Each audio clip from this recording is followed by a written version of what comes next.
স্বাগত জানাচ্ছি BD live 24 নিউজে। শ্রীনগরে বিএনপির চেয়ারপারসন বেগম খালেদা জিয়ার জন্মদিন উপলক্ষে দোয়া ও আলোচনা সভা অনুষ্ঠিত হয়েছে।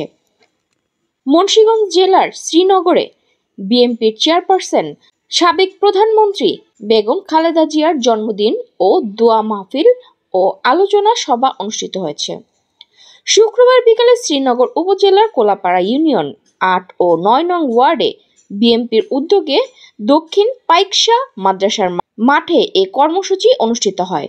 আলহাজ লুৎফুর রহমানের সভাপতিত্বে ও শ্রীনগর উপজেলা যুব দলের সাবেক সাধারণ সম্পাদক মতিউর রহমান মতিনের সঞ্চালনায় আলোচনা সভায় প্রধান অতিথি হিসেবে বক্তব্য রাখেন শ্রীনগর উপজেলা বিএনপির সাবেক সভাপতি ও উপজেলা পরিষদের চেয়ারম্যান, মুন্সিগঞ্জ ১ আসন থেকে বিএনপির মনোনয়ন প্রত্যাশী আলহাজ মোহাম্মদ মমিন আলী।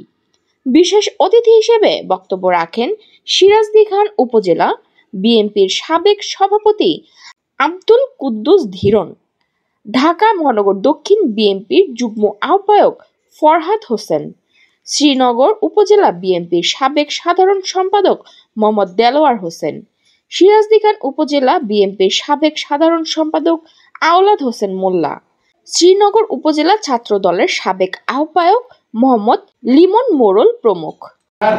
৮০তম জন্মবার্ষিকী এবং তার জন্য আমরা দোয়া করবো, আল্লাহ যেন তার পুরোপুরি সত্য করে দেন। ফেব্রুয়ারিতে হবে অন্তর্বর্তী সরকারের নির্বাচন কমিশন যিনি ঘোষণা দিয়েছেন, আমরা চাই একটা সুষ্ঠু নিরপেক্ষ নির্বাচন।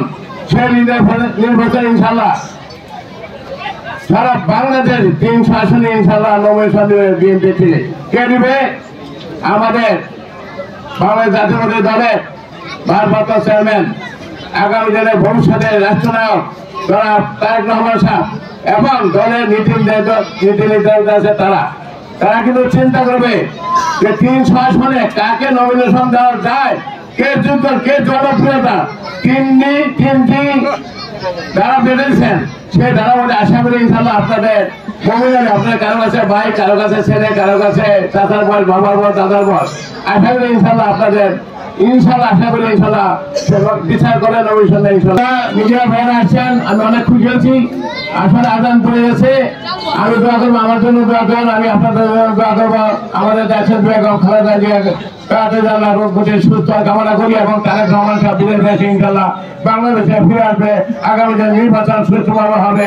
আপনারা ঐক্য থাকেন, ঐক্য কোন বিকল্প নাই। সিরাজদের ঘাটে মানুষ ঐক্য আছে, ইনশাল্লাহ কথা সংগঠন কর্তৃক আয়োজিত ৮ ও ৯ নং ওয়ার্ড বিএনপি যুবদল ছাত্র দল অঙ্গ সংগঠন আয়োজিত আজকের এই মিলাদ মাহফিলের আলোচনা সভার সম্মানিত সভাপতি কোলাপাড়া ইউনিয়ন বিএনপির সাবেক সফল সাধারণ সম্পাদক জনাব মোহাম্মদ লুৎফুর রহমান অরুণ, মঞ্চের উপস্থিত আজকের অনুষ্ঠানের বিশেষ অতিথি বিক্রমপুরের মাটির মানুষের নেতা, মুন্সিগঞ্জ জেলা বিএনপির অন্যতম আহ্বায়ক কমিটির সদস্য, শ্রীনগর উপজেলা বিএনপির সাবেক সফল সভাপতি, শ্রীনগর উপজেলার সাবেক উপজেলার চেয়ারম্যান, বিক্রমপুরের মাটির মানুষের নেতা, আমার নেতা জনাব আলহাজ মমিন আলী মঞ্চে উপস্থিত আছেন, যিনি আওয়ামী লীগের প্রার্থীকে বিপুল ভোটের ব্যবধানে ধরাশায়ী করে আপনার আমার মূল্যবান আমানত ভোটের মাধ্যমে নির্বাচিত হয়েছেন আমাদের সেই নেতা আলহাজ মোহাম্মদ মমিন আলী সাহেব। জনাব মোহাম্মদ দেলোয়ার হোসেন মন্ত্রমুখ্য, বাংলাদেশ জাতীয়তাবাদী দল। সে ২-৩টি কথা বলে আমি শেষ করে দেব। আমি বলতে চাই, থাকবেন একজন ভণ্ড দরবেশের আবির্ভাব ঘটেছে এই বিক্রমপুরে। ওই দরবেশ থেকে আপনারা হুঁশিয়ার হয়ে যান। এই দরবেশ ষড়যন্ত্র করে, চক্রান্ত করে মমিন সাহেবের বিপুল জনপ্রিয়তা স্থানিত হয়ে ওই বনানী ক্লাব থেকে ১৫ জন সহ মমিন সাহেবকে তাকে গ্রেফতার করেছিল। বিক্রমপুরবাসী আন্দোলনের মাধ্যমে মমিন সাহেবকে জানতে পারেন নাই, সে আবার বিএনপি হতে চান। এটা কি ঠিক হবে? তাহলে আমরা সবাই একটি কাজ করব।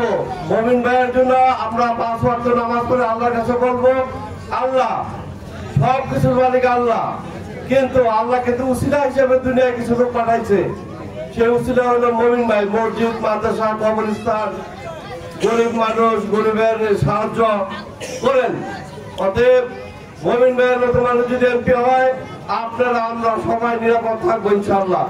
এই আশা রেখে সবাইকে ধন্যবাদ জানিয়ে আমার বক্তব্য শেষ করছি। আল্লাহ হাফেজ। বাংলাদেশ জিন্দাবাদ, বাংলাদেশ জাতীয়তাবাদী দল জিন্দাবাদ। এমনই দেশ বিদেশের তথ্যবহুল সংবাদ সবার আগে পেতে বিডি লাইভ 24 নিউজ ইউটিউব চ্যানেলটি সাবস্ক্রাইব করুন ও ফেসবুক পেজটি ফলো করুন।